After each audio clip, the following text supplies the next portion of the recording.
Bismillahirrahmanirrahim. Assalamualaikum warahmatullahi wabarakatuh. Selamat sore, salam sejahtera bagi kita semuanya. Om Swastiastu, Namo Buddhaya, salam kebajikan.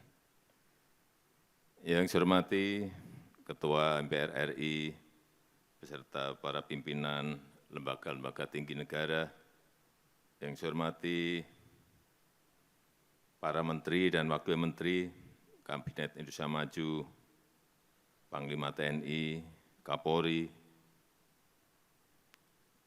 Duta Besar negara-negara sahabat,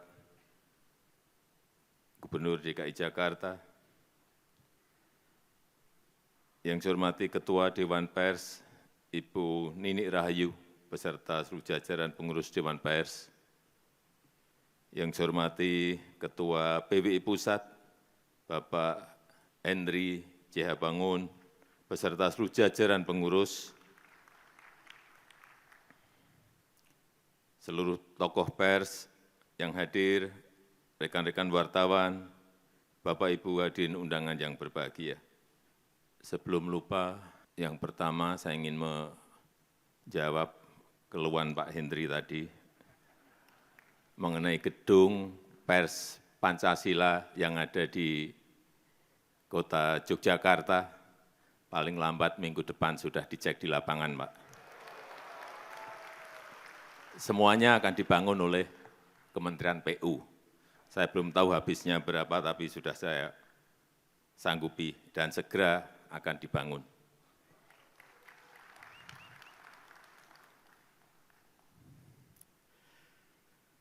Pertama-tama, atas nama rakyat, atas nama pemerintah, saya menyampaikan selamat Hari Pers Nasional 2024 dan saya juga mengucapkan terima kasih kepada seluruh insan pers yang secara konsisten menemani masyarakat dalam kehidupan berdemokrasi. Saya juga berterima kasih kepada pers yang turut mengawal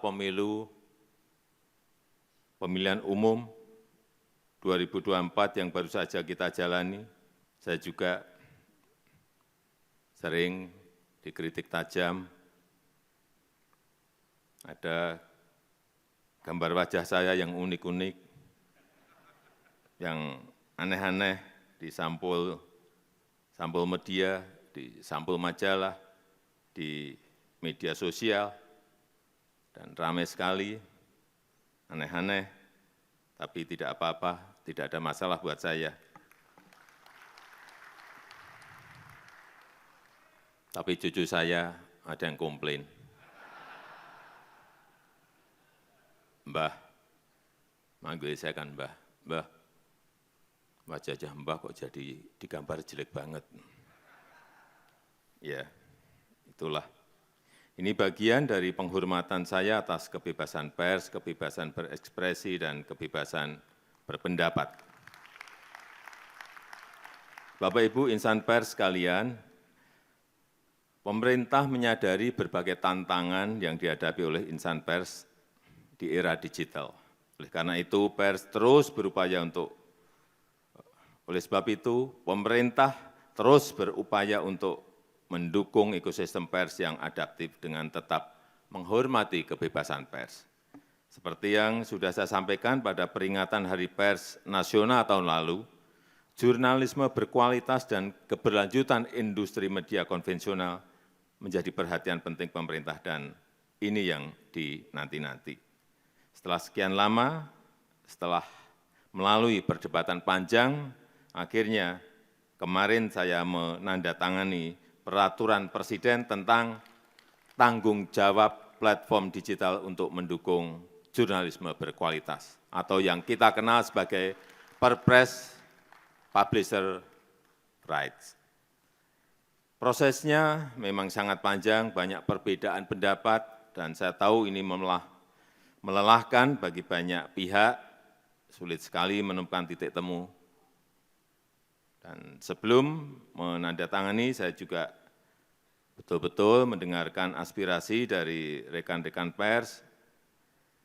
Aspirasinya tidak benar-benar bulat, ada perbedaan aspirasi antara media konvensional dengan platform digital. Platform digital besar juga beda aspirasi, dan kita harus timbang-timbang terus implikasinya.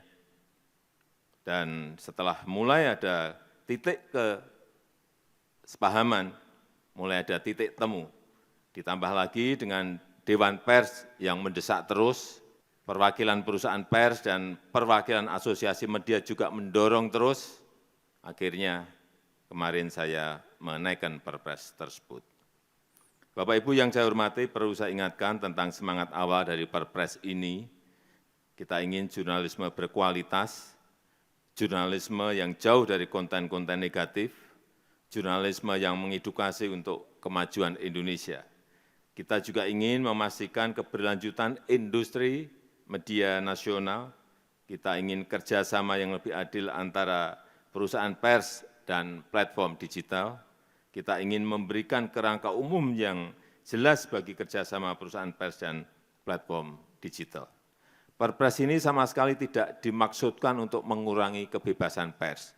Saya tegaskan bahwa publisher rights lahir dari keinginan dan inisiatif insan pers. Pemerintah tidak sedang mengatur konten pers.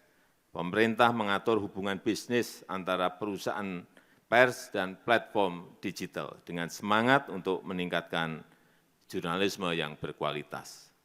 Kemudian perlu saya ingatkan juga tentang implementasi Perpres ini.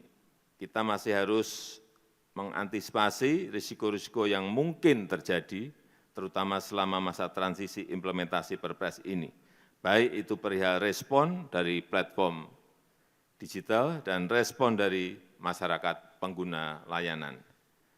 Terhadap perusahaan pers yang saya tahu sedang menghadapi masa-masa sulit di era platform digital ini, pemerintah juga tidak tinggal diam, pemerintah akan terus mencari solusi dan juga kebijakan afirmatif untuk perusahaan pers di dalam negeri. Saya juga meminta Menkominfo agar memprioritaskan belanja iklan pemerintah untuk perusahaan pers.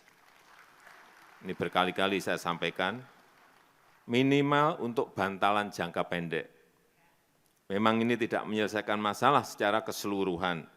Perusahaan pers dan kita semua tetap harus memikirkan bagaimana menghadapi transformasi digital ini. Dan kepada rekan-rekan kreator konten yang kabarnya khawatir terhadap Perpres ini, saya sampaikan bahwa Perpres ini tidak berlaku untuk kreator konten. Silahkan dilanjutkan kerjasama yang selama ini sudah berjalan dengan platform digital. Silahkan lanjut terus, karena memang tidak ada masalah. Bapak Ibu insan pers yang saya banggakan, terakhir saya ingin menitip dua pesan.